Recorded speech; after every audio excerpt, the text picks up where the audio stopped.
নমস্কাৰ, আশা কৰোঁ আপোনালোক সকলো ভালে আছে। আজি কিডনী ষ্টোনৰ বিষয়ে এটা ইম্পৰ্টেণ্ট ভিডিঅ' লৈ আহিছোঁ, কাৰণ আজিকালি কিডনী ষ্টোন পেচেণ্টৰ সংখ্যা আগৰ তুলনাত যথেষ্ট বাঢ়িছে। কি ভুলৰ কাৰণে আজিকালি মানুহৰ কিডনী ষ্টোন বেছিকৈ হয় বা কিডনী ষ্টোনৰ কাৰণবিলাক কি, কিডনী ষ্টোন হ'লে কি লক্ষণে দেখা দিয়ে, কিডনী ষ্টোন নহ'বৰ কাৰণে কেনেকুৱা ধৰণৰ খাদ্য খাব লাগে, কেনেকুৱা ধৰণৰ কথা মানিব লাগে, আৰু কিডনী ষ্টোন হ'লে কেনেকুৱা ধৰণৰ সহজ ঘৰুৱা দিহা, প্ৰাকৃতিক চিকিৎসা বা বনৌষধি আয়ুৰ্বেদিক চিকিৎসা এনেকুৱা কি কৰিব পাৰি, বহুতো ইম্পৰ্টেণ্ট কথা আজি আলোচনা কৰিম। গতিকে সম্পূৰ্ণ ভিডিঅ'টো চাব আৰু শ্বেয়াৰ কৰিব, যাতে আপোনাৰ লগতে আন 10জনৰো সহায় হয়। প্ৰথমতে জানো আহক কিডনী ষ্টোন প্ৰকৃততে কি হয় আৰু কি কাৰণে হয়। কিডনী হৈছে আমাৰ দেহৰ কাৰণে নেচাৰেল ফিল্টাৰৰ দৰে, যিয়ে তেজৰ শোধন কৰি দেহত জমা হোৱা টক্সিনছ বা অলাগতিয়াল বৰ্জিত পদাৰ্থবোৰ দেহৰ পৰা পেচাবৰ মাধ্যমেদি উলিয়াই দিয়াত সহায় কৰে। পেচাবত কিছুমান খনিজ পদাৰ্থ বা লৱণ মিহলি হৈ থাকে, আৰু যদি কিবা কাৰণত পেচাব কাঢ়া হয়, তেতিয়া এই খনিজ পদাৰ্থ বা লৱণবিলাক একেলগ হৈ ক্ৰিষ্টেল বা স্ফটিক আকাৰত জমা হ'বলৈ ধৰে, তেতিয়াই তাক কোৱা হয় কিডনী ষ্টোন। কি কাৰণে কিডনী ষ্টোন হয়, সেই কাৰণবিলাক আমি সকলোৱে জনাটো দৰকাৰ। প্ৰথম কাৰণটো হৈছে আমি কৰি থকা এটা সাধাৰণ ভুল, সেইটো হৈছে পানী কমকৈ খোৱাটো। বিভিন্ন গৱেষণাৰ তথ্যৰ মতে যি মানুহে ডেইলি 2 লিটাৰতকৈ পানী কমকৈ খায়, তেওঁলোকৰ কিডনী ষ্টোন হোৱাৰ সম্ভাৱনা বহুখিনি বাঢ়ি যায়। কাৰণ পানী কমকৈ খালে আমাৰ দেহত ডিহাইড্ৰেশ্যন হয়, আৰু তেতিয়া পেচাব কাঢ়া হয়, আৰু কাঢ়া হ'লেই কিডনী ষ্টোন হোৱাৰ সম্ভাৱনা বাঢ়ি যায়। বিশেষকৈ গৰম দিনত পানী কমকৈ খোৱা মানুহৰ কিডনী ষ্টোন হোৱাৰ সম্ভাৱনা আটাইতকৈ বেছি হয়। 2 নম্বৰ কাৰণটো হৈছে অক্সেলেটযুক্ত খাদ্য বেছিকৈ খোৱাটো। কিছুমান খাদ্যত অক্সেলেট নামৰ পদাৰ্থবিধ বেছিকৈ পোৱা যায়, আৰু যি মানুহে এনেকুৱা খাদ্যবোৰ বেছিকৈ খায়, তেওঁলোকৰ কেলছিয়াম অক্সেলেট নামৰ কিডনী ষ্টোনবিধ হোৱাৰ সম্ভাৱনা আটাইতকৈ বেছি হয়। কিছুমান খাদ্যত অক্সেলেট বেছি থাকে, আৰু তেনেকুৱা খাদ্যবোৰ সকলোৱে জনাটো দৰকাৰ, যেনে কচু শাক, পালেং শাক, বন্ধাকবি, ব্ৰকলি, ফুলকবি, বিট, কাজু বাদাম, কাঠবাদাম, ৰঙা বাদাম, চকলেট, কফি, এনেকুৱা কিছুমান খাদ্যত যথেষ্ট পৰিমাণে অক্সেলেট পোৱা যায়। গতিকে এনেকুৱা খাদ্যবোৰ যি মানুহে বেছিকৈ খায় বা খুব সঘনাই খায়, তেওঁলোকৰ অক্সেলেট নামৰ কিডনী ষ্টোনবিধ হোৱাৰ সম্ভাৱনা আটাইতকৈ বেছি। 3 নম্বৰ কাৰণটো হৈছে আমি কৰি থকা এটা সাধাৰণ ভুল, আৰু সেই ভুলটো হৈছে কেফেইনযুক্ত খাদ্য বেছিকৈ খোৱাটো। যি মানুহে চকলেট, কফি, ক'ল্ড ড্ৰিংকছ, চাহ আদি বেছিকৈ খায়, তেওঁলোকৰ কিডনী ষ্টোন হোৱাৰ সম্ভাৱনা আন মানুহৰ তুলনাত বেছি হয়, কাৰণ এনেকুৱা খাদ্যবোৰত প্ৰচুৰ পৰিমাণে কেফেইন থাকে, আৰু কেফেইনে কিডনী ষ্টোন কৰে বুলি বিভিন্ন গৱেষণাৰ তথ্যই কয়। 4 নম্বৰ কাৰণটো হৈছে নিমখ বা ছডিয়ামযুক্ত খাদ্য বেছিকৈ খোৱাটো। বিভিন্ন গৱেষণাৰ তথ্যৰ মতে যি মানুহে ডেইলি 5 গ্ৰামতকৈ বেছিকৈ নিমখ খায়, তেওঁলোকৰ কিডনী ষ্টোন হোৱাৰ সম্ভাৱনা আটাইতকৈ বেছি হয়। বহুত মানুহে ভাবে যে নিমখ বা ছডিয়ামযুক্ত খাদ্য কেৱল ব্লাড প্ৰেছাৰ বা উচ্চ ৰক্তচাপৰ কাৰণেহে বেয়া, কিন্তু প্ৰকৃততে নিমখ বা ছডিয়ামযুক্ত খাদ্য আমাৰ কিডনীৰ কাৰণেও বেয়া বা কিডনী ষ্টোন কৰিব পাৰে, এই কথাটো হয়তো বহুতেই নাজানে। গতিকে আপোনালোকক ভিডিঅ'টোৰ মাধ্যমেদি এই কথাটো জনাই থলোঁ। আৰু যি মানুহে পিটিকা, চাটনি, চালাড আদিত বেছিকৈ নিমখ দি খায় বা বেছি নিমখ চোকাকৈ খায়, আৰু যি মানুহে আচাৰ, পাপৰ, চিপছ, কুৰকুৰে, মেগী বা এনেকুৱা ধৰণৰ পেকেটৰ খাদ্যবিলাক বেছিকৈ খায়, চচ বেছিকৈ খায় বা ফাষ্ট ফুড, ষ্ট্ৰীট ফুড এইবোৰ বেছিকৈ খায়, তেওঁলোকৰ সাধাৰণতে কিডনী ষ্টোন বেছিকৈ হোৱা দেখা যায়। প্ৰেক্টিকেলি দেখা কথাবিলাক আপোনালোকৰ লগত শ্বেয়াৰ কৰিলোঁ, গতিকে সকলো সাৱধান হোৱাটো দৰকাৰ। 5 নম্বৰ কাৰণটো হৈছে মাছ, মাংস, কণী আদি আমিষ খাদ্য বেছিকৈ খোৱাটো। কাৰণ আমিষ খাদ্যবিলাকত পিউৰিন নামৰ এবিধ পদাৰ্থ থাকে, আৰু পিউৰিনৰ মাত্ৰা যেতিয়া আমাৰ দেহত বেছিকৈ হয়, তেতিয়া তেজত ইউৰিক এচিড নামৰ এটা পদাৰ্থৰ পৰিমাণ বাঢ়ি যায়, আৰু ইউৰিক এচিড বাঢ়িলে ইউৰিক এচিড ষ্টোন হোৱাৰ সম্ভাৱনাও বাঢ়ি যায়। গতিকে মাছ, মাংস, কণী আদি বেছিকৈ খোৱা মানুহৰ কিডনী ষ্টোন হোৱাৰ সম্ভাৱনা থাকে।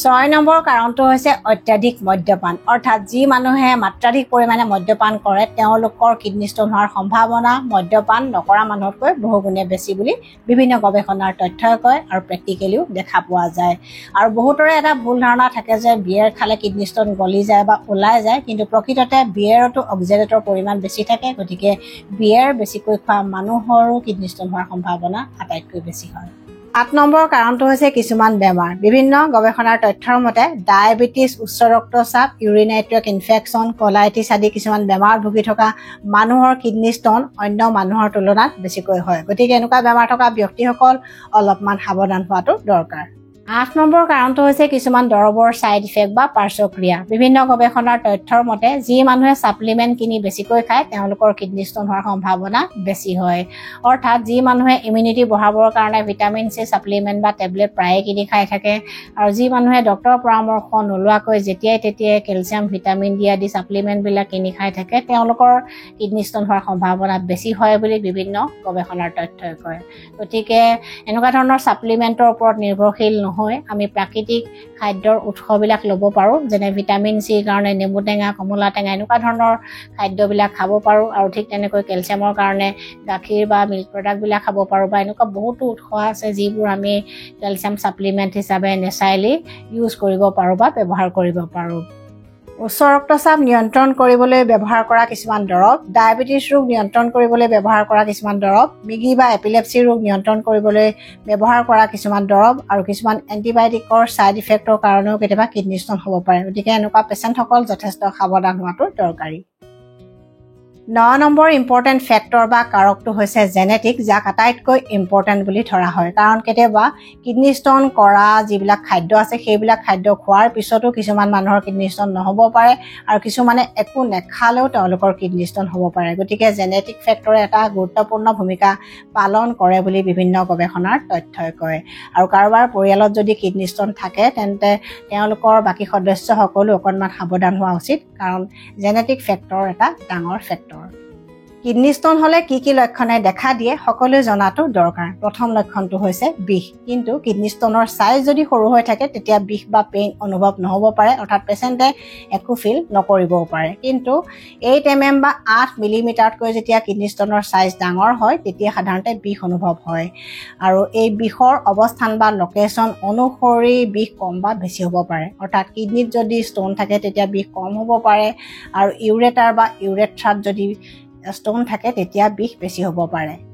কিডনিত হোৱা ষ্টনৰ কাৰণে যি বিষ অনুভৱ হয় তাক কোৱা হয় ৰিনেল কলিক আৰু ইউৰেটাৰত হোৱা ষ্টনৰ কাৰণে যি বিষ হয় তাক কোৱা হয় ৰিনেল কলিক আৰু এই বিষটো সাধাৰণতে কঁকালৰ পিছফালে হোৱা দেখা যায় কেতিয়াবা পেটৰ বিষো হ'ব পাৰে তলপেটৰ বিষ বা বিষটো অন্য ঠাইলৈও ৰেডিয়েট কৰিব পাৰে আৰু বিষটো কেতিয়াবা ইমানেই তীব্ৰ হয় যে কিছুমান পেচেণ্টে পেইনকিলাৰ টেবলেট খাব লগা হয় বা কিছুমানে ইনজেকশ্যনো ল'ব লগা হ'ব পাৰে 2 নম্বৰ লক্ষণটো হৈছে পেচাবৰ লগত তেজ যোৱাটো সকলো কিডনি ষ্টন পেচেণ্টৰ কিন্তু পেচাবৰ লগত তেজ নাযাবও পাৰে কিন্তু যিসকলৰ ইউৰেটাৰ ইউৰেথ্ৰা বা ব্লেডাৰত ষ্টন থাকে তেওঁলোকৰ ক্ষেত্ৰত কিন্তু পেচাবৰ লগত তেজ যাব পাৰে আৰু কিডনি ষ্টনৰ আচলতে সাৰফেসটো উখৰা হোৱাৰ কাৰণে বা অলপমান ঘহনি খোৱাৰ ফলতে সাধাৰণতে পেচাবৰ লগত তেজ যোৱাৰ লক্ষণটো দেখা দিয়ে 3 নম্বৰ লক্ষণটো হৈছে খুব সঘনাই পেচাব হৈ থকাটো অৰ্থাৎ এবাৰ পেচাব কৰাৰ পিছত আৰু কৰিম ভাবটো আহি থাকে কাৰণ পেচাব খুলুচা নহয় বিশেষকৈ ইউৰেটাৰ ইউৰেথ্ৰা বা ব্লেডাৰত থকা ষ্টনৰ কাৰণে এনেকুৱা ধৰণৰ লক্ষণ দেখা দিব পাৰে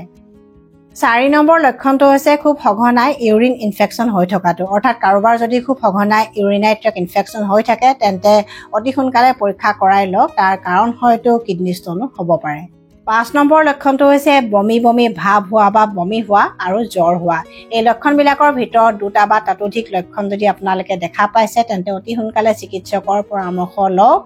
আৰু ইউৰিন এনালাইচিছ কৰক অৰ্থাৎ পেচাবৰ পৰীক্ষা কৰাই চাওক এটা আল্ট্ৰাসাউণ্ড বা সিটি স্কেন কৰাই চাওক নিশ্চয় আপোনালোকে গোটেইখিনি কথা গম পাব গতিকে লক্ষণবিলাক কেতিয়াও আমি অৱহেলা কৰিব নালাগে কিডনি ষ্টন নহবৰ কাৰণে কেনেকুৱা ধৰণৰ খাদ্য খাব লাগে কেনেকুৱা ধৰণৰ কথা মানিব লাগে আৰু কিডনি ষ্টন হলে কেনেকুৱা ধৰণৰ সহজ ঘৰুৱা দিহা ব্যৱহাৰ কৰিব লাগে কি আয়ুৰ্বেদিক চিকিৎসা আছে গোটেইবিলাক কথা আপোনালোকে সকলোৱে জনাটো দৰকাৰ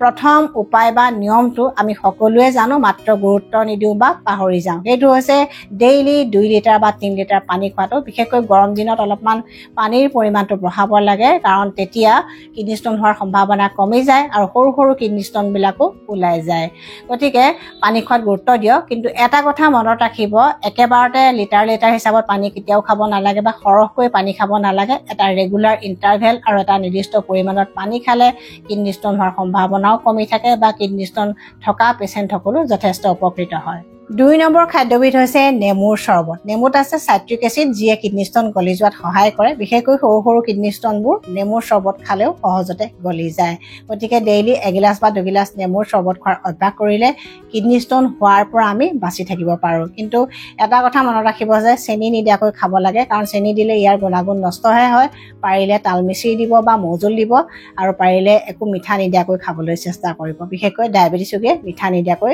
খাবই লাগে 3 নম্বৰ খাদ্যবিধ হৈছে এলোভেৰা জুচ বা ছালকুঁৱৰী ৰস ছালকুঁৱৰী ৰস স্বভাৱত শীতল আৰু ই হৈছে ক্ষাৰধৰ্মী বা এলকেলাইন গতিকে এচিডিক ইউৰিনখিনি ই এলকেলাইন কৰে বা নিউট্ৰেল কৰে যাৰ কাৰণে কিডনি ষ্টন হোৱাৰ সম্ভাৱনা কমি থাকে আৰু ইয়াৰ ডাই ইউৰেটিক প্ৰপাৰ্টিজ আছে অৰ্থাৎ মূত্ৰজনন হোৱাৰ কাৰণে পেচাব পৰিষ্কাৰ কৰে কিডনিৰ ফাংচন ভালে ৰাখে আৰু কিডনি ষ্টন হোৱাৰ সম্ভাৱনাও কমাই ৰাখে বা সৰু সৰু কিডনি ষ্টনবিলাক ওলাই যোৱাটো সহায় কৰে গতিকে ৰাতিপুৱা খালী পেটতে 2 চামুচ বা 3 চামুচ এলোভেৰা জুচ এগিলাস পানীৰ লগত মিহলাই নিয়মীয়াকৈ খোৱাৰ অভ্যাস কৰিলে সকলো মানুহ উপকৃত হয় কিডনি ষ্টন থকা বা নথকা সকলো মানুহ উপকৃত হয় আৰু তাৰ লগতে টুকমাহ বা চিয়া সিডো মিহলাই ল'ব পাৰে তাৰ কাৰণে ৰাতি 1 চামুচমান চিয়া সিড পানীত মিহলাই কোমলাই থ'ব লাগে আৰু ৰাতিপুৱা এলোভেৰা জুচৰ লগত মিক্স কৰি নিয়মীয়াকৈ খোৱাৰ অভ্যাস কৰিলে যিকোনো কিডনি ষ্টন হোৱাৰ সম্ভাৱনাই কমি যায় 4 নম্বৰ খাদ্য তালিকাত আছে 3 বিধ বিশেষ গ্ৰীষ্মকালীন খাদ্য কুঁহিয়াৰ ৰস ডাবৰ পানী আৰু তৰমুজ খাই থকা মানুহৰ সাধাৰণতে কিডনি ষ্টন ৰোগ হোৱাৰ সম্ভাৱনা কমি থাকে কাৰণ এই তিনিটাই পেচাব পৰিষ্কাৰ কৰে কিডনি ফাংচন ভালে ৰাখে গতিকে এই 3 বিধ খাদ্য যদি খাদ্য তালিকাত অন্তৰ্ভুক্ত কৰে তেন্তে কিডনি ষ্টনৰ পৰা নিশ্চয় প্ৰাকৃতিকভাৱে বাচি থাকিব পাৰিব 5 নম্বৰ খাদ্যবিধ আজিকালি খুব জনপ্ৰিয় হৈছে যাৰ নাম হৈছে apple cider vinegar apple cider ভিনেগাৰত আছে এচিটিক এসিড যিয়ে কিডনি ষ্টন গলি যোৱাত সহায় কৰে গতিকে যাৰ বডিত এপল চাইডাৰ ভিনেগাৰে মানে তেওঁলোকে ৰাতিপুৱা খালী পেটত এগিলাস পানীৰ লগত 1 চামুচ এপল চাইডাৰ ভিনেগাৰ মিহলাই এমাহ বা দুমাহ খাই চালে তেওঁলোকে যথেষ্ট ভাল ৰিজাল্ট পায় অৱশ্যে সকলোকে এইবিধ বস্তুৱে নামানিব পাৰে নামানিলে আপোনালোকে নোখোৱাই ভাল 6 নম্বৰ খাদ্য তালিকাত আছে কেইবিধমান বিশেষ পাচলি যি কেইবিধ আমি প্ৰায়ে খাই থাকোঁ জাতিলাও কোমোৰা জিকা ভোল আদি পাচলিবিলাকত প্ৰচুৰ পৰিমাণে পানী থাকে নেচাৰেলি গতিকে কিডনিৰ কাৰণে খুব ভাল আৰু কিডনি ষ্টন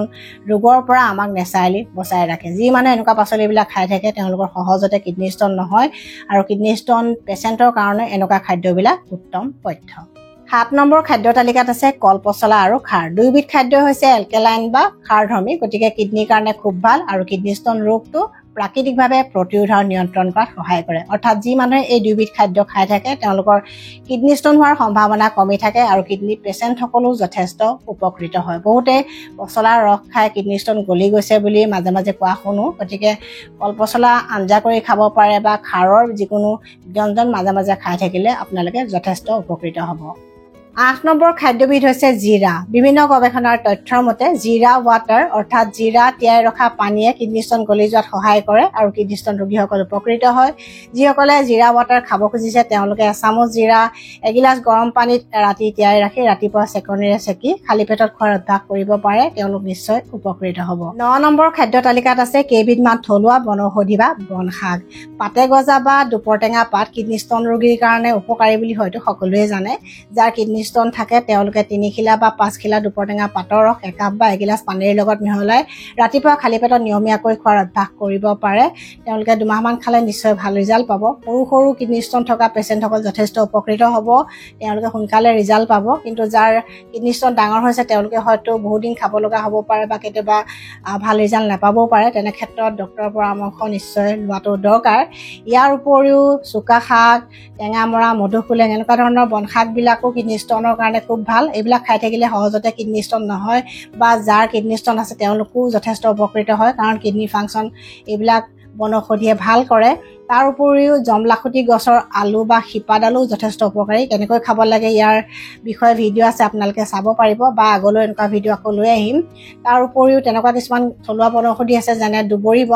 বনো খুব ভাল আৰু দুবৰি বনৰ ভিডিঅ' আছে আপোনালোকে চেনেলত চাই ল'ব নিশ্চয় আপোনালোকে গোটেইখিনি কথা গম পাব এনেকুৱা বহুতো বস্তু আছে যেনে পুনৰনৱা পননোৱা এইবিলাকো কিডনি ষ্টন ৰোগীৰ কাৰণে ভাল গতিকে এনেকুৱা খাদ্যবোৰ আপোনালোকে খাদ্য তালিকাত অন্তৰ্ভুক্ত কৰক আৰু কিডনি ষ্টনৰ পৰা পৰিত্ৰাণ পাওক এবাৰ কিডনি ষ্টন হৈ ভাল ভাল হোৱাৰ পিছত আকৌ কিডনী ষ্টন হ'ব পাৰে নেকি আৰু কিডনী ষ্টন অপাৰেশ্যন নকৰাকৈ আয়ুৰ্বেদিক চিকিৎসাত ট্ৰিটমেণ্ট কৰিব পাৰি নেকি এই কথাটো হয়তো বহুতেই জানিব খোজে বিভিন্ন গৱেষণাৰ তথ্যৰ মতে এবাৰ কিডনী ষ্টন হোৱা পেচেণ্টৰ আকৌ কিডনী ষ্টন হোৱাৰ সম্ভাৱনা থাকে বিশেষকৈ তেওঁ যদি পানী কমকৈ খায় বা যিবিলাক খাদ্যৰ কাৰণে কিডনী ষ্টন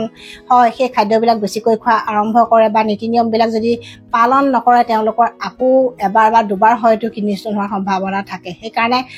পথ্যবিলাক মানি চলিব লাগিব আৰু মই কোৱা কথাবিলাক সকলো মানি চলিব লাগিব তেতিয়া সহজতে নহয় আৰু কিডনী ষ্টনৰ আয়ুৰ্বেদিক চিকিৎসা ভাল আছে বিশেষকৈ 1 সেণ্টিমিটাৰ তলৰ যদি কিডনী ষ্টনবিলাক সাইজ থাকে তেতিয়া কিডনী ষ্টন অতি সহজতে আয়ুৰ্বেদিক চিকিৎসাত ওলাই যায় আৰু উপৰি ডাঙৰ কিডনী ষ্টনবিলাকো ভাল ৰিজাল্ট পোৱা দেখা যায় গতিকে আপোনালোকে ইচ্ছা কৰিলে আয়ুৰ্বেদিক চিকিৎসা কৰিব পাৰে তেতিয়া অপাৰেশ্যন নকৰাকৈ আপোনালোকে ভাল ৰিজাল্ট পাব গতিকে কথাখিনি জনাই থলো যাতে কিডনী ষ্টন পেচেণ্ট সকলো উপকৃত হয় আৰু সকলোৱে যাতে ইয়াৰ জ্ঞানো পায় বা নলেজো পায় গতিকে আপোনালোকে যদি ভিডিঅ'টো চাই ভাল পাইছে যিমান পাৰে শ্বেয়াৰ কৰিব যাতে ইয়াৰ প্ৰতি সকলোৰে সজাগতা বাঢ়ে কাৰণ কিছুমান বস্তু আমি অৱহেলা কৰিলে জটিলতা বৃদ্ধি হয় যদি ভিডিঅ'টো ভাল পাইছে শ্বেয়াৰ কৰিব আৰু নতুন ভিউৱাৰ্ছসকলে মোৰ চেনেলটো ছাবস্ক্ৰাইব কৰিবলৈ নাপাহৰিব ষ্টে হেল্ডি ষ্টে হেপী